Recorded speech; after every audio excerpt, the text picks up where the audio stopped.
Hi, I'm Nick, and this is a show about art. This show is all about your art and your creations. Every episode is different, but every episode will challenge you to try new things, learn new stuff, and become a better creator. Oh, and let's inspire and encourage each other through it all. Let's get into it. Hey artistic badasses! So last week I challenged you awesome people to create a crazy creature inspired by Nikki Way's art style. Well, you equally scared and awed me with your crazy creature creations. Let's take a look at some of your artworks now. Little Luxury's Loft created a friendly and majestic tiger shark with watercolor paints. Bunny Kissed followed Nikki's tutorial and created this awesome dinosaur. Canage 102 created a tiger, deer, shark, and narwhal mashup. It's called a tiger, deer, shark, narwhal. I hope I said that right. Vapor created this watercolor portrait which was inspired by Nikki Way's art style. Beautiful. Mouth created two crazy creatures. The first one combined a lion, octopus, and caterpillar together, and the second a goat and octopus mashup. From last week's street art challenge, I Rosalie digitally painted this amazing and colourful eye artwork. Picked at random, Bunny Kissed will take home the Artistic Badass sticker prize. Awesome work guys, keep it up. Remember, it doesn't matter what your artistic skill level is or what art materials you use. Anyone can get featured and anyone can win the prize. And now it's time to get some more art inspiration. Let's boot up the segment machine.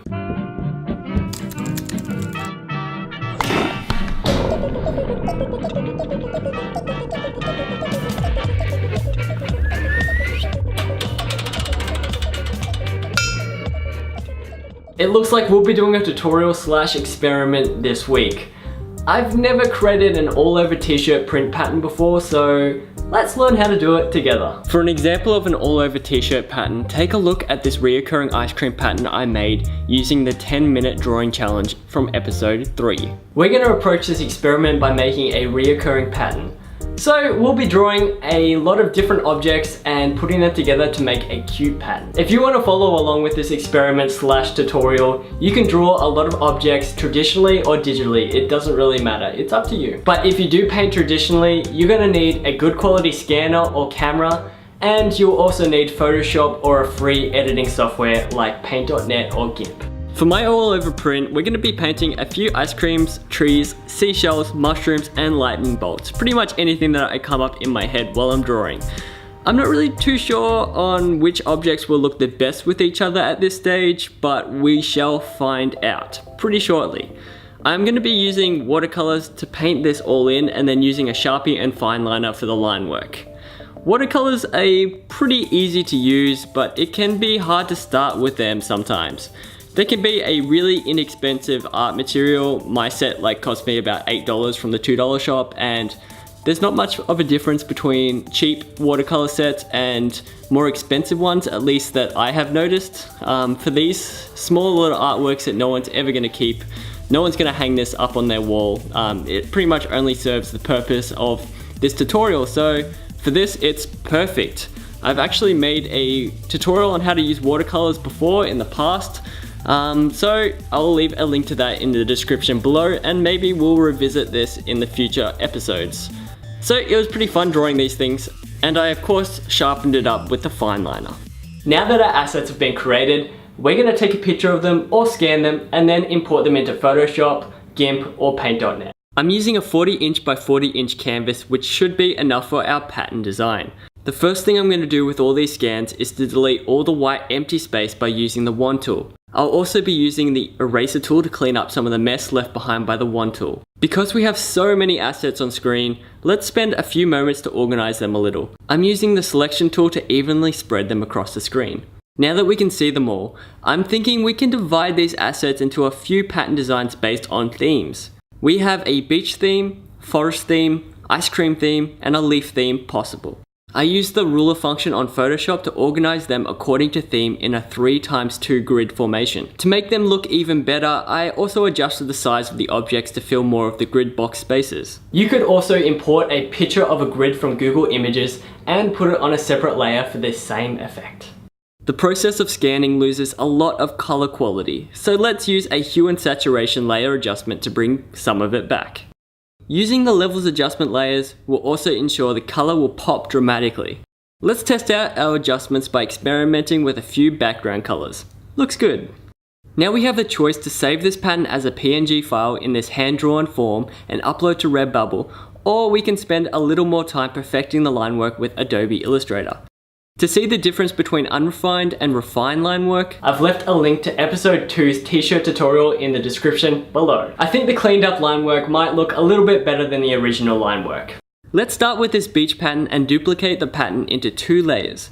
One layer will contain the color and the other will just contain the line work. Hide the layer that contains the color. Now we'll delete all the color from the line work layer by using the wand tool and eraser tool. To make life easier, you can also use the blending options function to clean up the pixel scraps. This will cut a ton of time spent using the eraser tool. Now hide any background layers you are using and save just the line work as a PNG file, which we'll soon import to Adobe Illustrator. If you don't have Adobe Illustrator, you can use Inkscape, which is totally free. Import the line work into Illustrator and use the image trace function with ignore white checked in the advanced options. Illustrator will do the hard work for you. Look at that beautiful line work. Thanks Illustrator. Love you buddy. Export the line work from Illustrator as a PNG and import it back into Photoshop. Line up your Illustrator line work perfectly over your unrefined line work layer. Duplicate the Illustrator line work and merge it into one to make it even smoother. Now you can delete your unrefined line work layer. Unhide your color layer and select your Illustrator line work and click onto your color layer and press delete. Hide your Illustrator line work layer after that. This will reveal how much unrefined line work we deleted from the color layer. Unfortunately, there's always a little left over, so we'll have to use the eraser tool to take out the scraps. Inside the color layer, there's also a tiny bit of unrefined leftover line work between the Illustrator line work and the watercolor. So we will need to use a healing brush tool or clone stamp tool to correct it inside all of the objects we painted. Yes, this takes a bit of time to do this to every object, but it's the finer details which lead to better results. Now that everything has been perfected, we will crop the image, leaving an even space around the pattern on all sides. Save it as a PNG file again and it's ready to rock and roll on Redbubble. Once it's saved, I'm going to undo the crop and I'll repeat this refinement process on the remaining 3 pattern themes. This is going to take some time, but afterwards we will have so many ready to print shapes and objects which we can assort in hundreds of different combinations. We could even paint some more similar objects and the combinations will multiply even further. The flexibility to create thousands of designs and ultimately products from only a few drawings makes great use of the limited drawing time. I've finished all my designs now and I'm uploading them to Redbubble with the hashtag #AShowAboutArt. In Redbubble's uploader, there's 2 really cool pattern generating options. One will mirror your pattern in a perfect square grid and the other will mirror it in a diamond pattern as seen here. I'll go with the grid pattern on all of my designs. Here's what they look like on different products. How does it look on a graphic t-shirt, phone case and more? I'll let you be the judge. This whole experiment didn't take a lot of time and it was pretty fun to do. And now it's time for your Artist Challenge. Artist Challenge. Participate in this challenge with the hashtag #AShowAboutArt on Instagram and Redbubble. Participants will be featured on the next episode. Your challenge for this week is to create a reoccurring pattern artwork. You can do this digitally or you can do this traditionally by drawing out a grid and drawing cool objects within the squares. I'll leave that decision up to you. If you need some ideas, try creating a pattern based on cute fruits, trees, sports equipment, art supplies, or animals. But you can choose whatever you want to do. And of course, I'll be sharing your artworks on the next episode of A Show About Art. Doesn't matter what your skill level is or what materials you use.